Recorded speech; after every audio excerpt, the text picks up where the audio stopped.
अपने समाज के बच्चों के भविष्य के लिए और समाज के स्वाभिमान के लिए आप सबसे कुछ मांगने के लिए।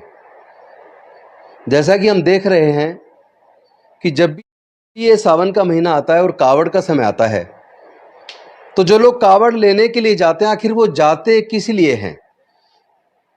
कौन सी वो चाहत है जिस चाहत की पूर्ति के लिए वो लोग जाते हैं? अगर आप देखें कि जिनके पास भरमार पैसा है, भरपूर पैसा है, जो लोग बड़ी बड़ी कुर्सियों पर बैठे हैं, बड़े बड़े अधिकारी हैं, बड़े बड़े नेता हैं, बड़े उद्योगपति और पूंजीपति हैं, या जो बड़े मठों पर बैठे हैं, वो लोग और उनके बच्चे कभी कावड़ लेने नहीं जाते। हमारे समाज के गरीब समाज के लोग, अनुसूचित जाति जनजाति पिछड़े वर्ग के लोग, वो कावड़ लेने क्यों जाते हैं? आप अपने बच्चों को कावड़ लेने जाने से रोकिए, क्योंकि जब वो कावड़ लेने जाते हैं तो कम से कम 10-15 हज़ार रुपया खर्च करते हैं। और साथ ही साथ अगर बच्चे पढ़ने वाले हैं तो 15 दिन की स्कूल की छुट्टी करते हैं, कॉलेज की छुट्टी करते हैं। और जो लोग प्राइवेट कहीं नौकरी कर रहे हैं, कंपनी में किसी फैक्ट्री में नौकरी कर रहे हैं, तो वो कम से कम 15 दिन की छुट्टी करते हैं। एक तरफ उनकी तनख्वाह मारी जाती है, ऊपर से वहाँ जाने आने पे जो खर्च होता है वो खर्च भी करते हैं। इससे फायदा किसको होता है? जरा याद कीजिए, अब से 30 साल पहले तब तो कहीं कोई कावड़ का कैंप नहीं लगता था, कहीं रास्ते में किसी को खाना खिलाने के लिए भी कोई आयोजन नहीं होता था। तो अचानक ये 30 साल में ये बाढ़ क्यों आई? तो एक तो मैं आप सब बहनों से, माताओं से, बेटियों से ये निवेदन करता हूं कि आप अपने भाइयों को, अपने बच्चों को, अपने पतियों को, अपने पिता को किसी भी सूरत में कावड़ लेने जाने से रोकिए, क्योंकि इसमें आपकी बर्बादी होती है। और इसमें जो लोग वो सामान बेचते हैं उनका व्यापार बढ़ता है। जहां आप चढ़ावा चढ़ाते हैं वो भी किसी के घर में जाता है। यानी कि जिस सामाजिक व्यवस्था की वजह से आज हमारे समाज के मुंह पे लोग थूक रहे हैं, थूक चटवा रहे हैं, हमारे समाज के मुंह पे लोग मूत रहे हैं, हमारे समाज की बहन बेटियों की इज्जत लूटकर उनकी हत्याएं कर रहे हैं, हमारे समाज के युवाओं का कत्ल कर रहे हैं, विरोध करने पर हमारे घरों में आग लगा रहे हैं। कहीं ना कहीं उसी सामाजिक व्यवस्था जिसने हमें वर्ण व्यवस्था और जातियों में बांटा, जिसने पाखंडवाद, अंधविश्वास को इतना ज्यादा बढ़ा दिया कि आज वो सामाजिक ताकतें मजबूत हो रही हैं। और जब वो सामाजिक ताकतें जिसने वर्ण व्यवस्था और जातिवाद बनाया, जब वो मजबूत होंगी तो जातिवाद और वर्ण व्यवस्था भी मजबूत होगी। फिर उत्पीड़न की कार्रवाई भी ज्यादा बढ़ेंगी। जैसा कि पिछले 9-10 सालों में उत्पीड़न की घटनाएं बढ़ी हैं, होना कम चाहिए था लेकिन घटनाएं बढ़ गई हैं। देश का संविधान खतरे में है, देश का लोकतंत्र खतरे में है। तो आपके बच्चे आखिर वहां क्यों जाते हैं? जितने भी दंगे होते हैं, दंगों के अंदर जो बच्चे मारे जाते हैं या जो बच्चे दंगे के बाद जेल जाते हैं, वो कौन है? उसकी लिस्ट कभी निकाल के देखिए, ऑन रिकॉर्ड देखिए, आरटीआई लगा के सरकारों से मांगिए।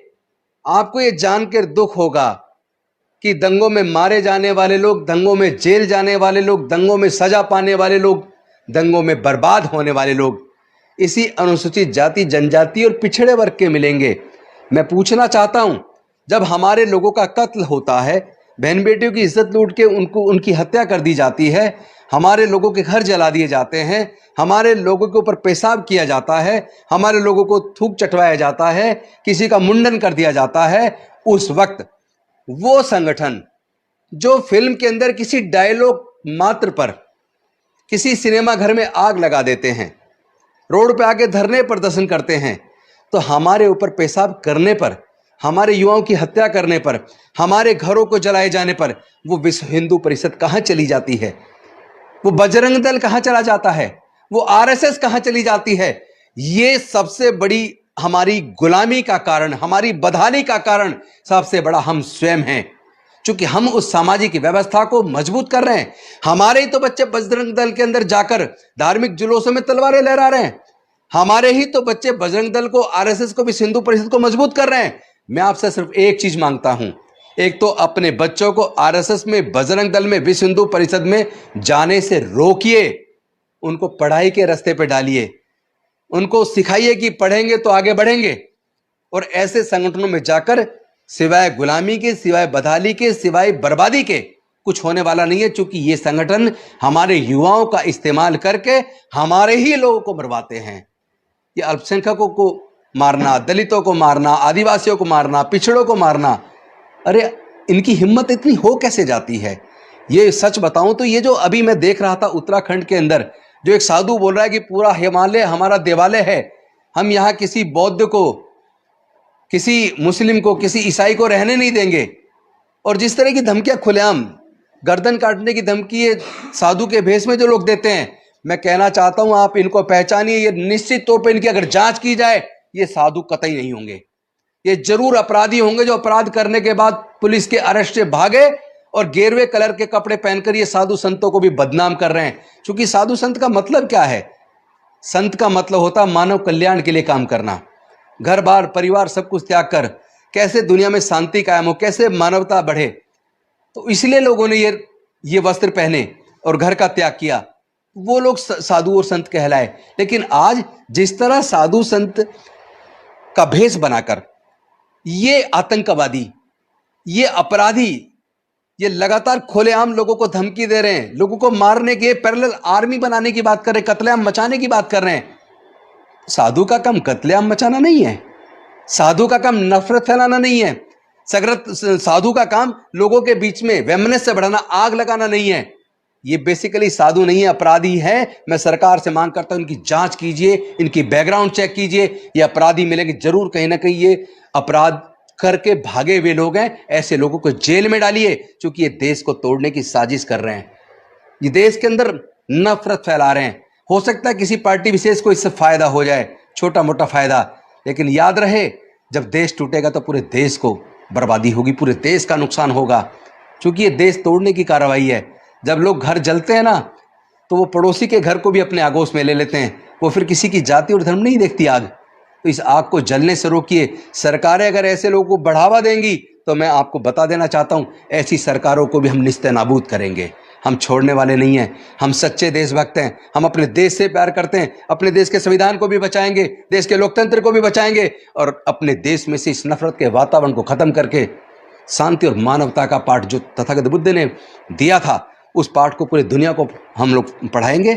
और मैं निवेदन करता हूं फिर से, आपसे दो ही चीज़ मांगी है, ऐसे नफरती संगठनों में जुड़ना बंद करिए और आप कावड़ लेना जाना बंद कीजिए, कथा सुनना बंद कीजिए। क्योंकि ये जो कथावाचक हैं बेसिकली इनके भी आप इनकी वाणी देखिए, इनकी वाणी के अंदर भी आपको नफरत नजर आएगी, इनकी वाणी के अंदर भी आपको मानवता नजर नहीं आती, शांति नजर नहीं आती।